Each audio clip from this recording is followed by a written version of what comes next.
natin. Yan. Sige, for the sake of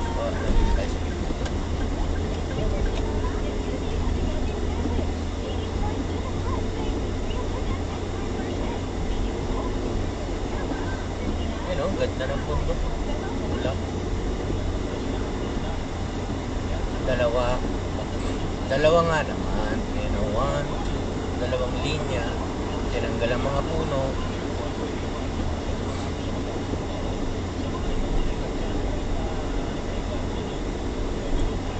Soon, guguhitan nila ng linya. Doon mo makikita kung apatan, limangan, animan.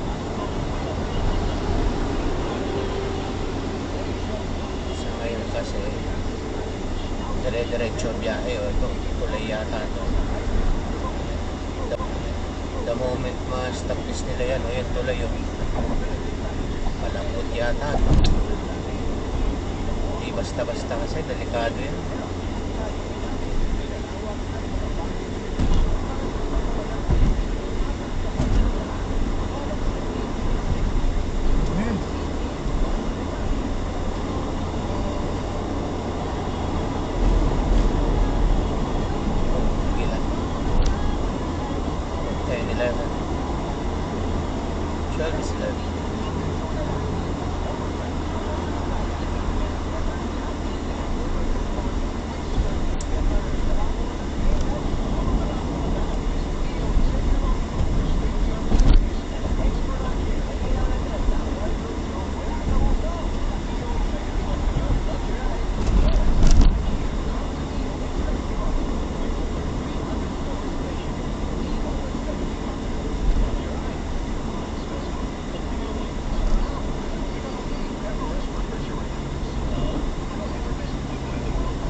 Kita nila yung gitna, hindi pa tapos.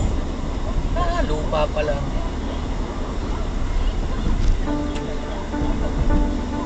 Bagay sa gitna yung kaso pato yung isa 30 days. Sinara nila yun.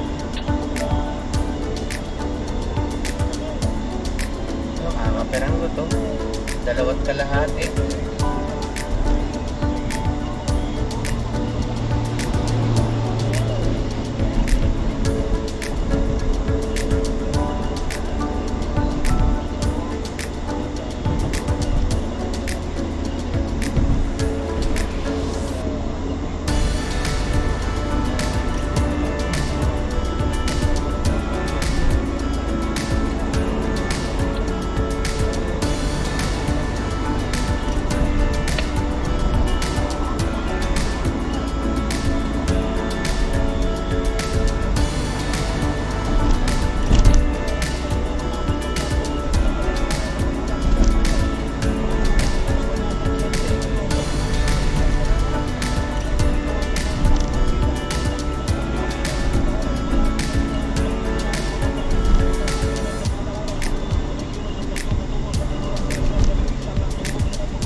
Nakakatakot na. Ay, nagiwang inaantok yan. Nakakatakot.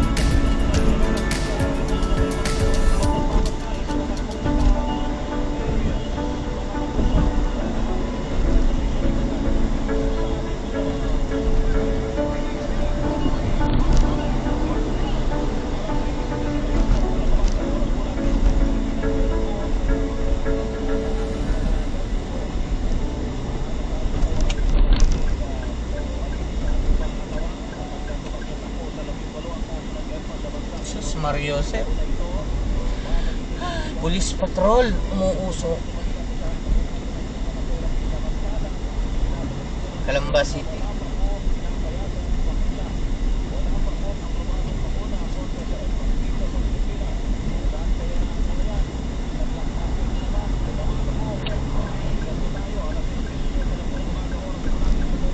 Mobile Patrol Unit.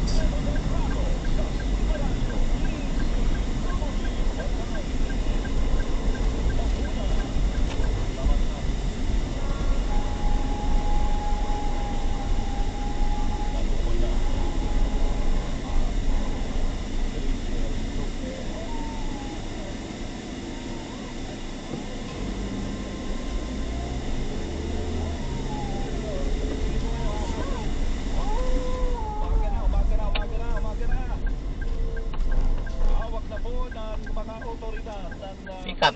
Ang listahan ng mga miyembro ng Umano'y Private Army o Angels of Death ni Pastor Apollo Kibuloy. Listahan pa lang pala. Ayon po kay Pulis Motor and bike. Fajardo, tagapagsalita ng PNP, ito ang mga tao na nagbabanta sa buhay ng ilang nais na magsumbong para magsampa ng reklamo laban sa pastor. Armado mga ito, kaya alamin kung restrado mga gamit nila. Baril, pero delgado sa Super Radio, Pareho ang kwento in terms ng paano sila pinangakuan na supposedly ay papag-aralin, sila ay aalagaan, and yet Oh. as early as 12, 13 years old ay inumpisahan na yung paggamit sa kanila. Existing itong mga tao na ito at may mga ilan na po tayong na-identify na mga pangalan. We will be requesting the Firearms Exclusive Office for the revocation po ng kanilang health at firearms registration po. Super Radio, Pedro Del Prado sa Super Radio, si Colonel Gil Pando, spokesperson ng Philippine National Police, ang ating pong narinig mga kapuso. Ito na tayo sa ating double B bantay bigas, double B bantay baliktawak. Yan, unti-unti na daw bumababa Aba. ang presyo ng bigas. Anong meron? Kasi unti-unti lang ang buhay na matitibigla. Kaya yung taripa naman eh, bigla din naman yun. Hindi naman utay-utay. Di ba yung pagbawas ng taripa? July pa yun nag-umpisa. Teka muna, ganyan ba talaga pagpababa? Utay-utay? Pagpataas? Naman, bigla-bigla? Christian, Manyo, Christian, good morning. Pero pwede na ulit mag-asterize dahil bagaman bakit ang presyo ng bigas at susunod na bumaba ang presyo niya sa pangaiwang public market sa sector city dahil ang presyo dito ay naglalaro na lamang sa 20 pesos yung pinakamura. Tapos 7 pesos naman yung pinakamahal. Bumaba na ang presyo 2 piso hanggang 5 piso kumpara sa mga nakaraang buwan.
unti-unti. At least daw nararamdaman kahit pa paano. Pero pag tumaas, talagang big time ang pagtaas. Ayos. Samantala ko yan meron, isa muna na flash report. Saglit. Ito. Kaugnay ng bagyong Hener, suspendido na ang in-person o face-to-face classes sa lungsod ng Valenzuela. Ngayong araw ng Martes sa September 17, sa abiso ng Valenzuela Public Information Office. Ito'y alinsunod sa kanilang automatic class suspension ordinance. Matapos ng itaas ng pag-asa ang signal number 1 sa Northern Metro Manila. Kaninang alas 5 ng umaga kung saan kabilang ang lungsod. Samantala, ayon sa Valenzuela PIO, mananatili naman ang online classes para sa mga kolehiyo sa lungsod.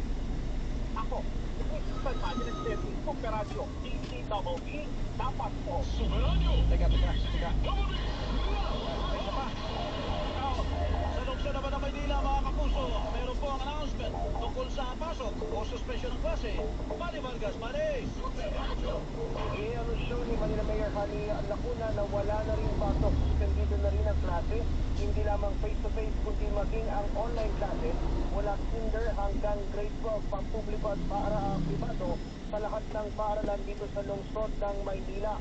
At kanya rin inilabas ang Department Order number 37 kung saan ay inaatasan ang mga punong-puno na agad pauwiin ang mga estudyanteng nakapasok na bago pa man magtaas ng babala ng bagyo bilang isa sa impormasyong inilabas ng alkalde ng Lungsod Maynila na nirepost din at inilabas ng Public Information Office ng pamalang lokal. Sinasabi ngang sakop ang lungsod ng Maynila nang inilabas ang pag-asa na babala ng bagyo bilang isa kung kaya naman ay otomatiko ng suspendido ang mga klase sa mga paaralan mula kinder hanggang grade 12 sa ligyan sa DepEd Order number 37 Series of 2022 na ipinatutupad at sinusunod ng pamalaang lungsod. Ako si Manny Vargas ng GMA Super Radio DCWD. Dapat mo.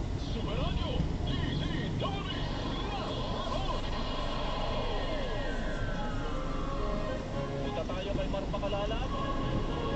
Ito mga balitang pampaginhawa ng pakiramdam.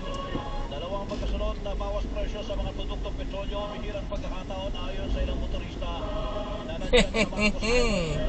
Kaya pala. Maganda ba kalsada natin dyan? Kaya pala. Makalalag, good morning.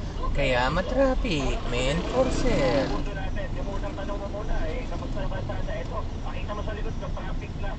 Rush hour na ngayon. Bakit? Rush hour na ko yung volume ng mga sasakyan. Kaya ganito talaga yung normal na sitwasyon kapag ganitong oras. At Kuya Melo, kaugnay sa roadmap na ito na kapatid. Our hearts beat Saging. to the city streets. We began to feel the fire.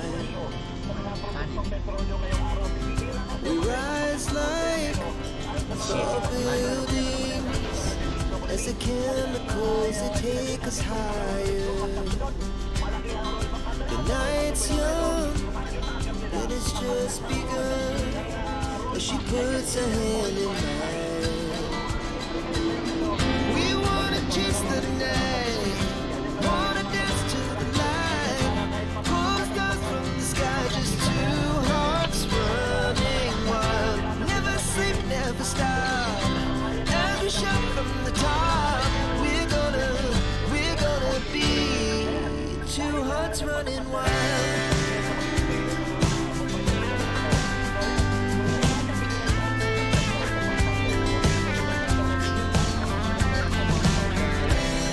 Now the morning is the afternoon. We lay awake in bed. Laugh so loud as the hours pass. We're gonna do it all again. We wanna chase the night, wanna dance to the light, pull stars from the sky, just two hearts running wild. Never sleep, never stop, as we shout from the top. We're gonna be, we're gonna be two hearts running wild.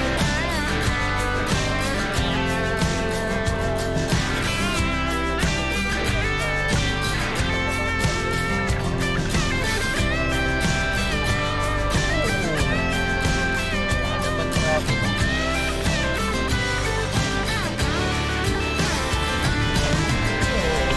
The moonlight, summer sky, it was the best we